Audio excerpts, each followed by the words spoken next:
In my life, I have plenty of weird dualities. I don't like playing visual novels, but I love creating them. I hate playing as an adventurer in Dungeons and Dragons, but I love playing as a dungeon master.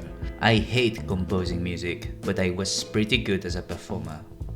I have dozens of examples of that duality, but in one specific case I agree with myself in both roles, the type of narrator that I prefer as a writer and as a reader. But let's start with the definitions and the different types of narrators. First of all, this topic is an endless debate without a definitive and unquestionable answer. There are different theories and ways to classify narrators, but let's go with my point of view on the whole question. The narrator is the one who conveys the story to the audience. We can classify these by their point of view, their knowledge, and their intentions. We can even mix all these concepts to create more specific narrators. Using the point of view, we can classify three types. The first person narrator is a character inside the story who is telling us everything from their own perspective. Every panda that wouldn't screw to save its species. I wanted to open the dump valves on oil tankers and smother all those French beaches I'd never see.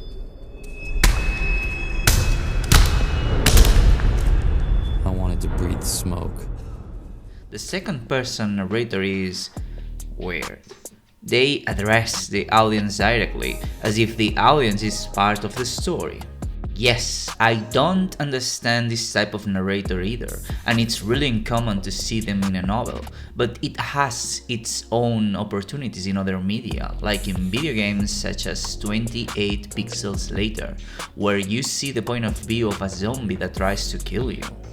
Pretty weird, but a cool experiment. And the last one is the third person. The narrator is outside the story. After that, we can classify narrators by their knowledge. For example, they can be omniscient, they know everything. Limited, they only know one character's perspective. Or objective, they describe only what can be seen or heard. The last category is intentions. The narrator can be reliable or unreliable, meaning that you can trust them, or maybe they are trying to deceive you.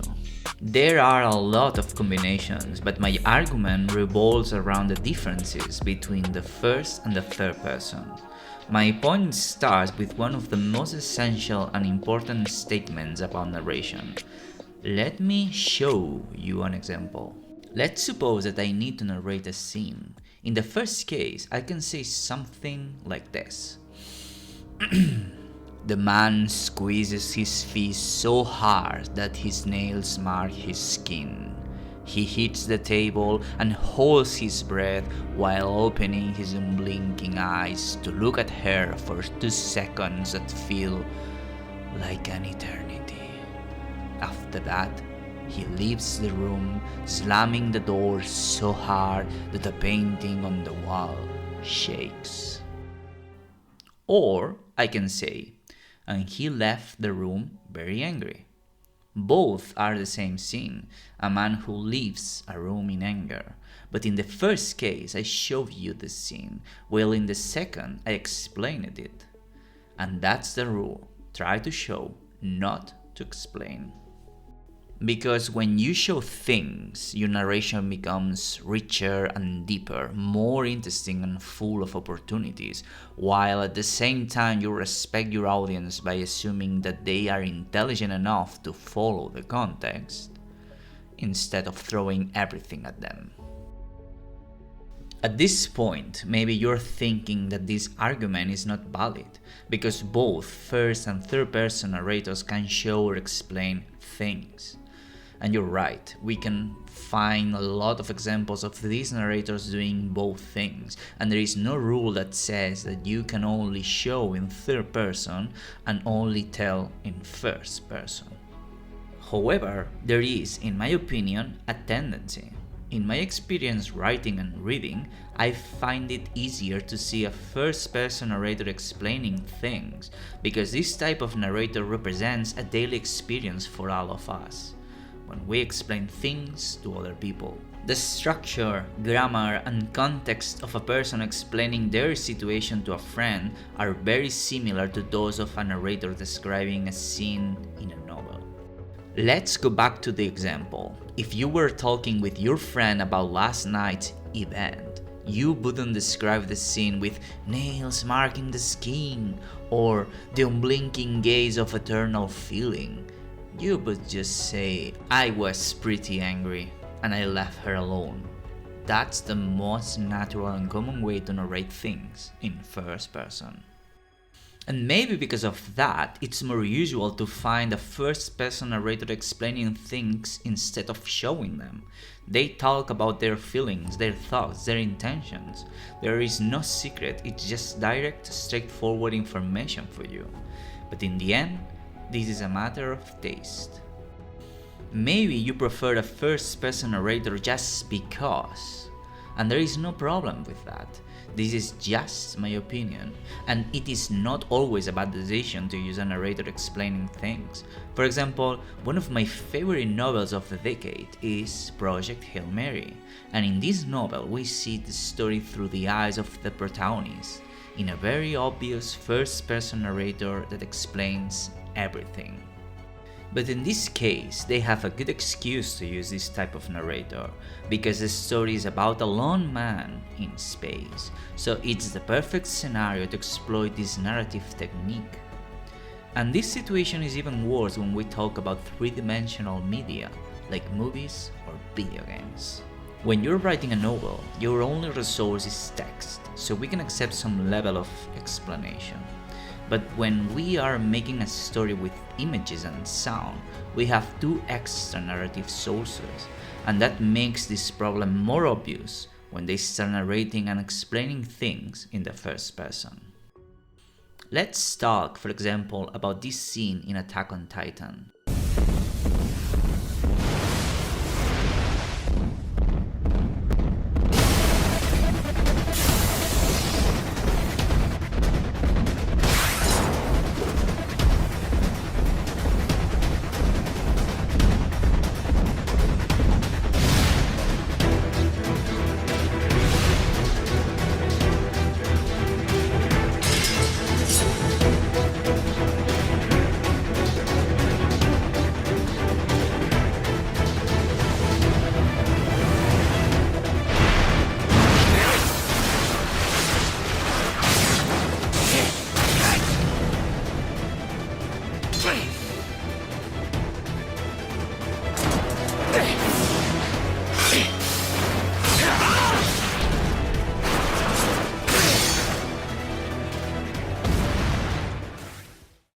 As you can see, even if you are not familiar with the anime, it's an epic moment with a brutal fight. When he attacks, he obliterates the female Titan in 2 seconds. But let's analyze this scene in more detail, because it's a great example of both narrative techniques. First of all, the plan is that Mikasa is going to distract the Titan while Levi does the attack. You can see Mikasa doing her part while Levi is getting ready to kill. These red lights in his eyes are fake. They're just a way to show his determination and his concentration. But now you can see that the Titan is aware of the plan, because she's looking back instead of paying attention to Mikasa. That's a good way to establish anticipation. The plan is not working. It's going to be really bad. Before the attack, Levi changes the way he holds the blades. It's a weird technique, no one else in the anime holds the blades this way.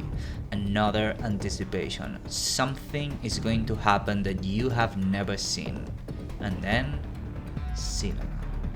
The Titan strikes by surprise, as always, but in this case, Levi shows his unique way of fighting in a few seconds, and you can see the result.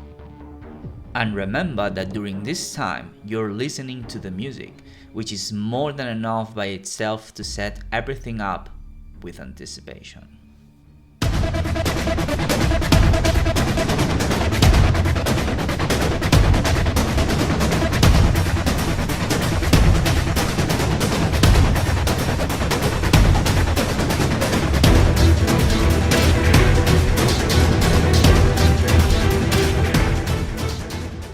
You don't need a narrator. The images and sound make it very clear that Levi is a beast at killing and hunting down titans, and the female titan is surprised and scared. You are seeing this moment after a few episodes where this titan has killed everyone without any effort, and now he, with a few movements. But no, they needed to add this. 早い、早すぎて効果で防ぐ暇もない。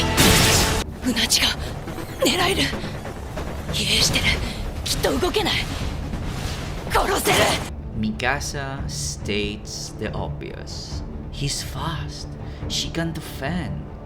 Fuck this, Mikasa. I have nothing against you, but you are interrupting an epic moment just to say the most obvious shit. We are aware of that information. We are not stupid. Just the music is enough to understand that Levi is the Titan's natural predator. And even if Mikasa is not a narrator, it is a good example of why explaining things is way worse than showing them. The first half of the clip is pure tension, music, and speechless characters. And then they break this showing moment to explain things. Maybe it's only my perspective, but do you really think it was necessary to add Mikasa's voiceover? I felt this situation when I started making my visual novel, since my narrations were pure text. Now I have renders and music to add a new layer to the narration. It's way more fucking demanding. Sometimes I make a render just for 1 second on screen to show some character's surprise. But that's better than just putting the narrator saying, he is surprised, don't you think? Okay, enough of anime. Let's move to another point. When they use a first-person narrator, it usually means that you're following this narrator the whole time. I mean, that's the point of this narrator, to explain everything in the first person. But that comes with one problem: the pacing. When you write a story, there are parts that are less interesting but necessary for the plot. If you are using a first-person narrator, you have no choice but to go straight to this moment and cross your fingers to keep your reader focused. The problem can be avoided if we use a third-person narrator, because we can follow different characters doing different things at the same time. I just started reading The Wheel of Time again, and this story is a perfect example of that technique. We can follow different characters all the time, different storylines, and that allows the plot to merge these hard and boring parts more smoothly. You put an epic fight first, and then a slower and more boring chapter. After that, you change to another character and it's action again. If you are following only Rand's perspective all the time, the pacing will be way more boring, slow, and full of filler. So, in my opinion, as a writer and as a reader, a third-person narrator usually offers better pacing in the narration. Let's move to the third point, intentions. If I use a third-person narrator, I can deceive you as a reader without any problem. Not because I can, but because it makes sense in the narration. You are hearing the story that I want to explain, nothing more. But if I put a first-person narrator speaking for the main character, then it is really risky to play this card against your reader. Let me show you an example. My first book read in English was Red Rising, and the author uses a first-person narrator who is the main character of the story. Okay, no problem, go on. The story is interesting and has some telling and pacing problems, but it's more than enjoyable until the third book. Because when you reach a crucial point in that book, the main character, the narrator, suddenly starts lying to you to create a plot twist. That is, without any doubt, a dirty trick. I mean, if I was reading a first-person narrator completely honest for 3 books, now it's really fucked up to deceive me just to get a plot twist. And also, that lie breaks the fourth wall. because the main character lies to you intentionally to hide something, so it's really weird and hard to suspend my disbelief in that part. It feels like the main character has changed and is now a different person. I don't know, but I felt very disappointed with that trick. So unless you're using a first-person narrator for a character who is chaotic and loves to play tricks, it's hard to accept the idea that sometimes he's telling me the truth, and other times he's lying because he wants to create a plot twist. In one of my books, the story is about a world where the good gods are killed by the bad ones, and people start to become corrupted, change, and to grow more and more evil. To show that with my third-person narrator, I played several tricks. For example, the main character creates a second personality to commit crimes, because he doesn't want to accept that he is now a bad person, and the first time he appears with his new personality, the narrator doesn't say that, and you assume that is a new character, to reveal, at the end of the chapter, that it is the main character. Also, during the narration, I start to change the name I used to refer to this main character, using his alter ego's name. So at the beginning I only use Balanar, his evil ego, a few times in the narration, but as the story progresses, I start using Balanar more and more until at the end I only use Balanar to refer to this character. We couldn't play this trick to show the evolution of his personality if it were a first-person narrator. Anyway, to summarize, I prefer to read and write with a third-person narrator. In general, this type of narrator shows more than it tells, treats the audience with respect, and allows them to think and deduce the narration.